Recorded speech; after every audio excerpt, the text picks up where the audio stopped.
Hello, I am Locke, and this is Maya, the channel where we talk about stuff. And today we need to talk about some serious issues.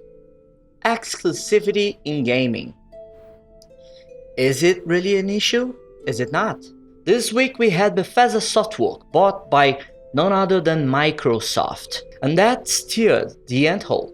You see, people don't know if they want Elder Scrolls 6 in the PlayStation 5 or not. And I, for one, will tell you that I don't really care for exclusivity deals.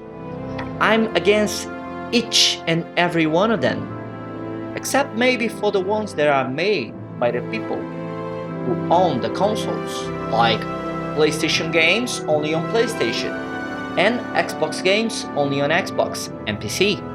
You see, it makes all the sense that Bethesda will start keeping its big shots out of the PlayStation brand from now on.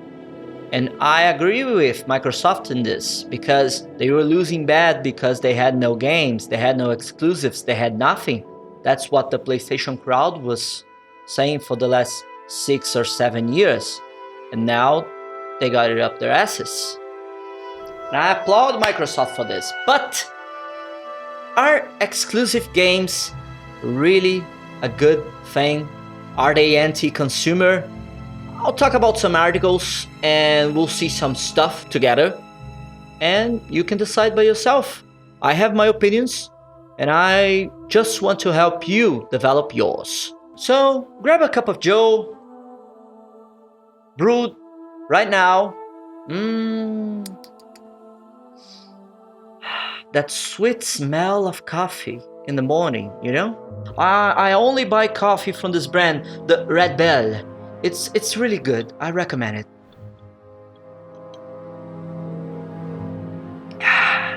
Really does give you wings. But let's get started. Exclusivity is not a new concept to grasp for video game users. Nintendo has Zelda, PlayStation has The Last of Us, and Xbox has Halo and Forza and some others. The big issue that occurred this week is the buyout of Bethesda and ZeniMax as a whole by Microsoft, making its games exclusive on a game-to-game basis, apparently, Microsoft's words. But you just know what that means. Elder Scrolls, Dishonored, and Fallout are out of the PlayStation picture. It's just obvious that this will be the case.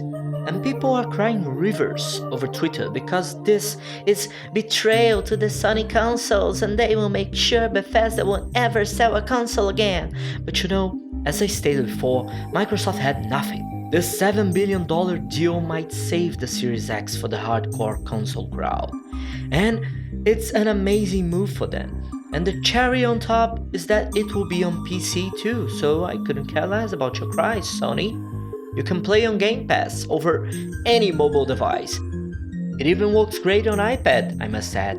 Or even buy the cheapest console in the whole market, the Series S, just for Elder Scrolls 6. Some people were eager to analyze how it's impossible for Microsoft to take Elder Scrolls away from the PS5, but Todd Howard doesn't have his dirty hands on it anymore. Even if it's a timed exclusive for Game Pass owners, imagine being 1 year late to the party and having to spend $70 on each game. Well, that's a taste of your own medicine, isn't it? As the PC crowd suffered for years with this. And now, here we are, in our Microsoft thrones, enjoying the good life. So that's my first point, about exclusives not being the end of the world, and about Microsoft really needing this bone thrown at them. And it brings me to my second one, about the many platforms where we can play on PC and the question, are exclusivity deals plaguing the PC industry in recent years? The most recent cases being cast by our previous friends and suddenly turned enemies, Epic Games. They were responsible for bringing many of my joys in gaming to life. Games like Unreal Tournament, Gears of War, and the Unreal Engine as a whole are a great part of my life. But something changed after they realized that their biggest game yet, Fortnite, wouldn't last forever, as nothing ever does it, my sweet being? They launched their store including all the player base from Fortnite as subscribers in one quick sweep. But how, you may ask, does someone fight Steam? Well, by being anti-consumer to the bone. Timed exclusivity deals were made with major players and indie studios alike. Free games that would cost lots of money on Steam being delivered monthly to all users, new and old.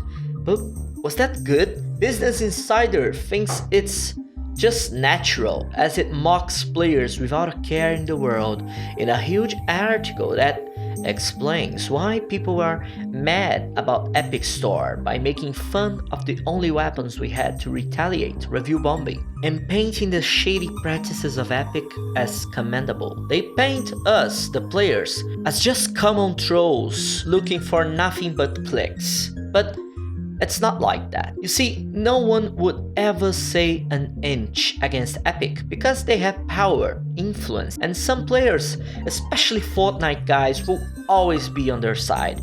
But am I controlled by the Steam overlords? Is Gabe pointing a gun at me? No, he's not. GOG Galaxy is better for the consumer than Steam by a mile. And even though that is true, I very rarely turn Galaxy on. And why is that? Well, convenience. As Medium.com states in their other, better article, the monopoly of a game store doesn't really limit the choice for gamers. The market competition becomes internal, whirling inside of this particular place. And it's convenient for gamers to have other games in one library, to check only one list of discounts and new titles. Also, add here information about play history, achievements, and virtual items.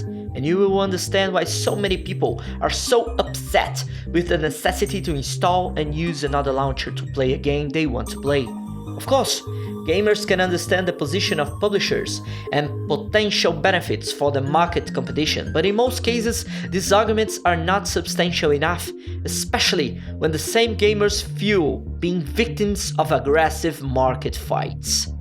In that same Business Insider article from before, they sold the idea that Metro Exodus sold 2.5 times the previous games in the series as a reason to make the Epic Game Store appeal sound sweet. But we all know why Metro Exodus sold well. It's the first game in the series that is really branded as a AAA. You never asked yourself why they had to make redux versions of the previous two titles? Metro was niche as fuck, filled with bugs, and had a really distinct gameplay to it. Exodus is full-on AAA, and it had a major marketing campaign behind it all, on all of its platforms. It was obvious that it would sell well, except that it would be better on Steam. As soon as it launched, one whole year later on Steam, it hit global sales on the first hour. That means that the market that Steam has is still much bigger than any other. So no money Epic offers any devs is really worth not giving your game to Steam. Medium.com's article, the good one, ends with the conclusion that the game industry exists for gamers, and those market fights that bring nothing new to the tables are absolutely unnecessary, and I completely agree. If the Epic Game Store had something interesting or unique to it, I would jump in that bandwagon. But it's a sad piece of software that pales in comparison with its enemy, and its only weapons are money and power to control publishers and devs. That's really sad. You may tell me that Steam is like 16 years old and they had more time to mature, but by watching Steam they could have made the perfect platform with all of its features and more. But they made a lackluster platform with all the money in the world. Epic's not even trying, they're just buying you. And you should not be bought, not that cheap. So, what are your ideas in regard to exclusivity as a whole and time deals? Were you okay when Resident Evil 4 launched on the PS2 with extra content? Well, let's face it, you were probably not even alive. Were you okay when Horizon Zero Dawn was going to PC? And by the way, it's a great fucking game. Even though it was a little rough around the edges at launch, try it again. They had some patches going on for it. What are your thoughts on Epic Game Store controls of studios through money? And are you okay with never playing Elder Scrolls on PlayStation again? I know I am. Kudos, Microsoft. Real power move there. Hit me up in those comments, and I'll see you next time. Video game journalism?